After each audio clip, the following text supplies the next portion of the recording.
اصل بات یہ آتی ہے اس دور میں کہ قربانی اللہ کے لیے ہونا چاہیے.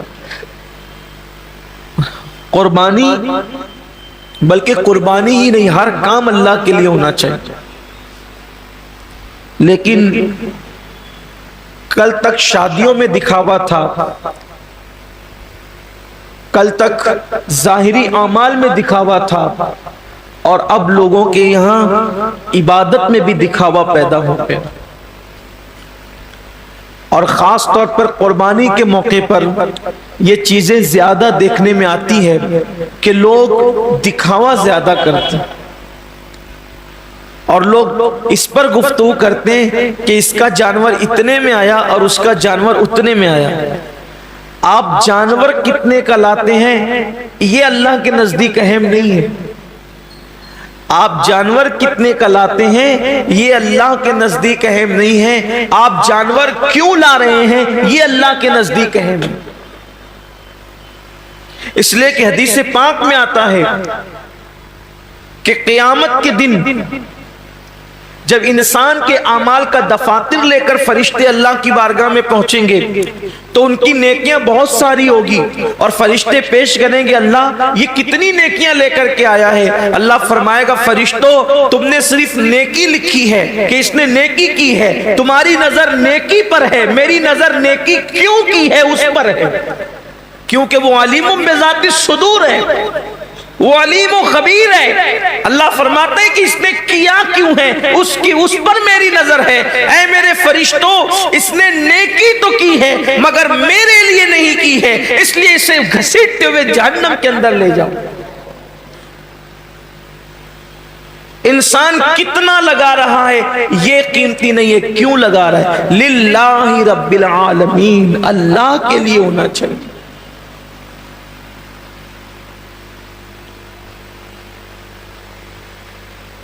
ایک مقام پر قرآن کہتا ہے کہ اللہ کے بارگاہ میں تمہارا خون اور گوشت نہیں پہنچتا قربانی کا.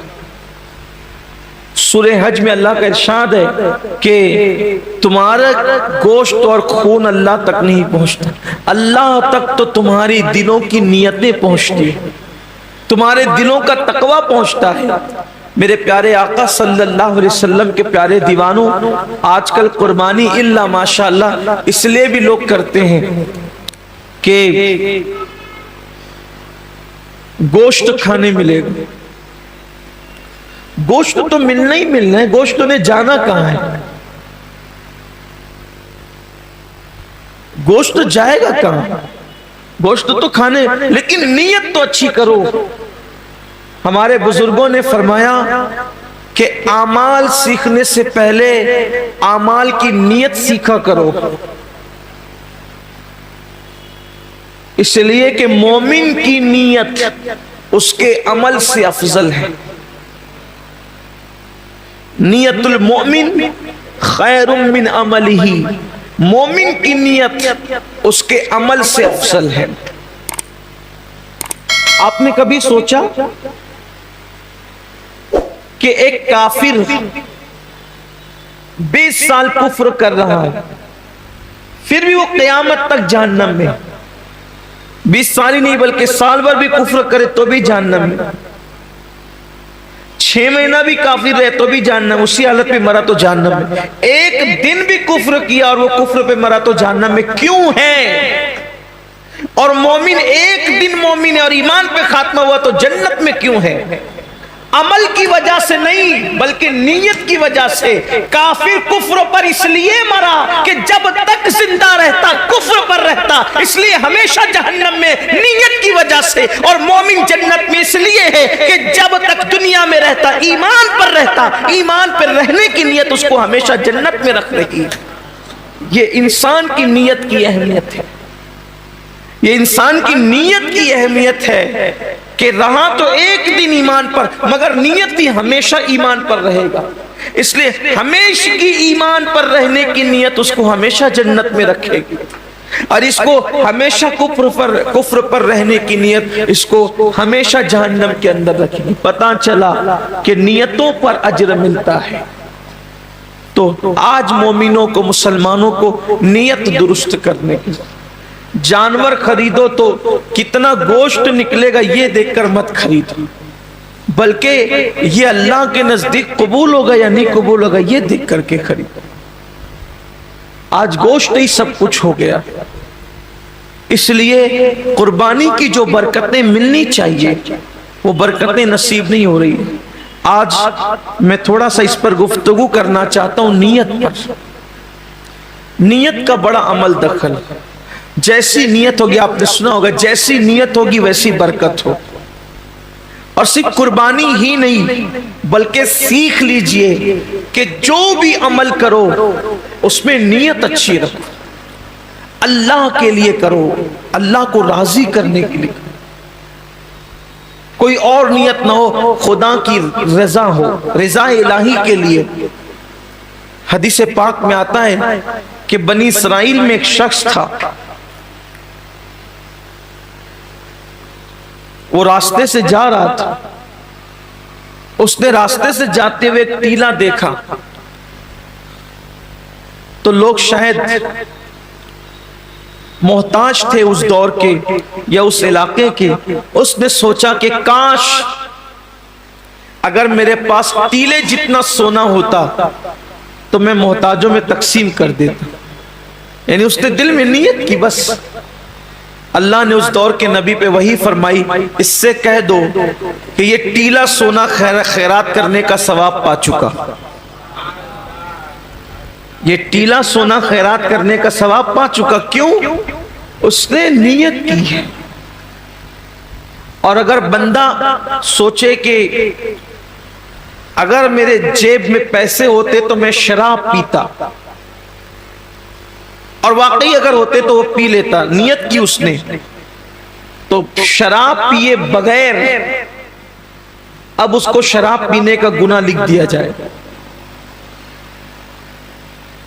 اس لیے کہ وہ تو ہے ہی اس عمل کے کرنے کا مکمل طور پر اس نے عازم ہے، وہ اس نے عزم کیا ہے، لیکن چونکہ اس کی مجبوری ہے کہ اس کے پاس پیسے نہیں ہیں، اس کے پاس اسباب نہیں ہیں، یعنی کسی عورت کو دیکھے اور چند لوگ وہاں پر موجود اور انسان دل میں سوچے کہ اگر یہ مجمع نہ ہوتا، یہ بھیڑ نہیں ہوتی، یہ رکاوٹ نہیں ہوتی تو میں اس کے ساتھ بدکاری کرتا، فرمایا گیا اس کا شمار زانیوں میں ہوگا، اس لیے کہ اس نے مکمل عزم کیا ہے۔ اگر وہ رکاوٹ نہ ہو تو وہ کر گزرتا۔ تو وہاں نیت پر نیکی بھی مل رہی ہے اور نیت پر گناہ بھی مل رہا ہے، یعنی نیت سے مراد عزم گناہ پر گناہ بھی مل رہا ہے۔ میرے آقا صلی اللہ علیہ وسلم کے دیوانوں، تو اللہ کے لیے بہت ساری عبادتیں انسان اللہ کے لیے نہیں کرتا، دکھاوے کے لیے کرتا ہے یا کسی اور نیت سے کرتا ہے، تو نیکی کر کے بھی وہ نیک نہیں ہوتا، بلکہ وہ اپنے ذوم میں اپنی فکر میں نیکی کر رہا ہوتا ہے، لیکن اس کا شمار گناہ کرنے والوں میں ہوتا ہے۔ جیسا کہ ایک حدیث پاک ہے، اس کے راوی حضرت سیدنا ابو ہریرہ رضی اللہ تعالیٰ عنہ ہے۔ جب حضرت ابو ہریرہ رضی اللہ تعالیٰ عنہ تشریف لے گئے ملک شام، تو ملک شام پہنچنے پر لوگوں نے آپ سے عرض کی کہ اے صحابی رسول، اے اللہ کے رسول صلی اللہ علیہ وآلہ وسلم کے صحابی، آپ نے آقا کریم صلی اللہ علیہ وآلہ وسلم کی زیارت کی ہے، آپ ایک کام کریں کہ آپ ہمیں اللہ کے رسول علیہ السلام کی کوئی ایسی حدیث سنائیں جس پر ہم عمل کر کے نجات پائیں۔ اب بہت دھیان سے سننا آپ لوگ بھی، کہ سننے والے بہت طویل بات نہیں سن رہے تھے، بلکہ کوئی مختصر اور بہت جامع انہیں کوئی مضمون چاہیے تھا۔ یوں تو میرے آقا علیہ السلام کی ہر بات ہی جامع ہے، حضور نے جہاں جو بات کہی ہے اس بات کا کوئی جواب ہی نہیں ہے۔ میرے امام فرماتے ہیں فصحا عرب کے بڑے بڑے تیرے آگے یوں ہے دبے لچے، کوئی جانے منہ میں زباں نہیں بلکہ جسم میں جان نہیں۔ حضور نے جب باتیں کہی ہے تو ان کی باتوں کا کیا کہنا. آج بھی آقا علیہ السلام کی حدیث پڑھی جاتی ہے تو انسان پر ایک عجیب سا کیف چھا جاتا ہے. جب دوسروں کی زبان سے گفتگو مصطفیٰ سنی جاتی ہے تو ایسا کیف آتا ہے. جب وہ اپنی زبان سے خود اپنی بات کرتے ہوں گے تو اس وقت تو کیف و سرور کا عالم کیا ہوتا ہوگا. تو آقا کریم صلی اللہ علیہ وآلہ وسلم کے صحابی حضرت ابو ہریرہ رضی اللہ تعالیٰ سے اہل شام نے کہا اے ابو ہریرہ آپ آقا کریم صلی اللہ علیہ وآلہ وسلم کی کوئی ہمیں ایسی حدیث سنائیں کہ جس پہ عمل کر کے ہم نجات پائیں. اب یعنی کہ سنا تو بہت تھا حضرت ابو ہریرہ نے, لیکن اب کوئی ایسی روایت اس میں سے نکالنا ہے جو مختصر بھی ہو اور لوگوں کے لیے راہ نجات بھی ہو. اللہ اکبر. سیدنا ابو ہریرہ گویا کہ اپنے حافظے پر جو ہے وہ زور دینے لگے کہ میرے پاس جو ذخیرہ حدیث کا میرے حافظے کے اندر ہے ان میں سے کوئی ایک ان کو سنانا ہے. لیکن روایتوں میں آتا ہے, راوی بیان کرتے ہیں کہ جیسے ہی حضرت سیدنا ابو ہریرہ رضی اللہ تعالیٰ عنہ کو وہ حدیث یاد آئی, وہ جس کو بیان کرنا چاہتے تھے, حضرت ابو ہریرہ صرف حدیث کا مضمون یاد کر کے بے ہوش ہو کے زمین پہ گر جاتے ہیں. امام غزالی رحمت اللہ علیہ لکھتے ہیں کہ مضمون حدیث یاد کر کے حضرت ابو ہریرہ زمین پہ گر گئے. جب آپ کو ہوش آیا لوگوں نے پوچھا اے ابو ہریرہ کیا بات ہے؟ حضرت ابو ہریرہ فرماتے ہیں جس حدیث کو سننے کی تم بات کرتے ہو اس کا مضمون میرے ذہن میں آیا تو اسی لیے مجھ پر غشی طاری ہو گئی. اور پھر اب حضرت سیدنا ابو ہریرہ رضی اللہ تبارک و تعالی عنہ حدیث بیان کرتے ہیں. حضرت ابو ہریرہ رضی اللہ تعالی عنہ فرماتے ہیں اے اہل شام تم میرے نبی کا فرمان سننا چاہتے ہو تو سنو. قیامت کے دن کے بارے میں ہم سب کے آقا و مولا مصطفیٰ جان رحمت صلی اللہ علیہ وآلہ وسلم نے فرمایا کہ سب سے پہلے قیامت کے دن اللہ تعالیٰ 3 لوگوں کا حساب لے گا. قیامت کے دن سب سے پہلے کتنوں کا حساب ہوگا؟ 3 لوگوں کا. اور اللہ کے رسول علیہ السلام نے فرمایا کہ شہید جو شہید ہوا تھا یعنی جس نے جام شہادت نوش کیا تھا, شہادت سے بڑھ کر کوئی عمل ہو سکتا ہے؟ اس لیے کہ شہید وہ ہوتا ہے جس نے اپنی جان اللہ کے لیے ختم کر یعنی جان ہی دے دی اس نے. شہید نے قربانی میں تو ہم جانور کی گردن پہ چھری چلاتے ہیں, شہید نے تو اللہ کے لیے اپنی گردن پیش کر دی. شہید نے اپنی گردن پیش کر دی. سب سے پہلے شہید آئے گا اور اللہ تبارک و تعالی اس شہید کو اپنی نعمتیں یاد دلائے گا, اور نعمتیں یاد دلا کر کے اللہ تعالی جب اس کو اپنی نعمتیں یاد دلائے گا تو پوچھے گا اے میرے بندے میں نے تجھے اتنی نعمتیں دی, اب بتا تو نے میرے لیے کیا کیا؟ شہید عرض کرے گا مولا تو جانتا ہے کہ تو نے مجھے نعمت دی تو میں نے تیرے لیے اپنی جان قربان کر دی, گلا کٹا دیا, گردن کٹا دیا اور میں شہید ہو گیا, میں نے جان دے دی تیرے لیے. اللہ فرمائے گا تو جھوٹا ہے. اللہ فرمائے گا تو جھوٹا ہے, تو نے اس لیے گردن نہیں کٹائی تھی کہ میں راضی ہو جاؤں, بلکہ تو نے اس لیے گردن کٹائی تھی تاکہ لوگ تجھے بہادر کہیں. لوگ تجھے بہادر کہیں, بہادر کہلانے کی وجہ سے تو نے یہ کام کیا تھا, سو وہ لوگوں نے تجھے کہہ دیا اور میں نے تجھے بہادر کہلوا دیا. اس لیے آج تیرے لیے میرے پاس نہیں ہے کچھ, اور تو نے جس کے لیے عمل کیا تھا اب جا کر کے ان سے صلہ حاصل کر لے.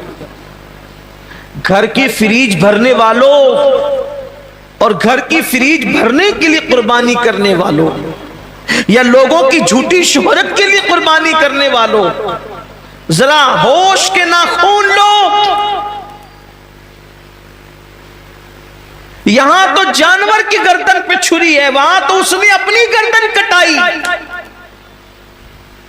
اللہ فرمائے گا تو جھوٹا ہے، بہادر کہلانے کے لیے شہید ہوا تھا، جس کے لیے تو نے یہ کام کیا تھا جا کے ان سے صلہ حاصل کر، آج تیرے لیے میرے پاس کچھ نہیں ہے۔ اور اللہ فرشتوں سے کہے گا اس بدبخت کو گھسیٹ کر کے جہنم میں لے جاؤ۔ میں یہ نہیں کہتا کہ قربانی کا گوشت گھر میں رکھنا جائز نہیں، پورا بھی رکھ سکتے ہو، لیکن اللہ کے لیے تو کوئی قربانی کرے۔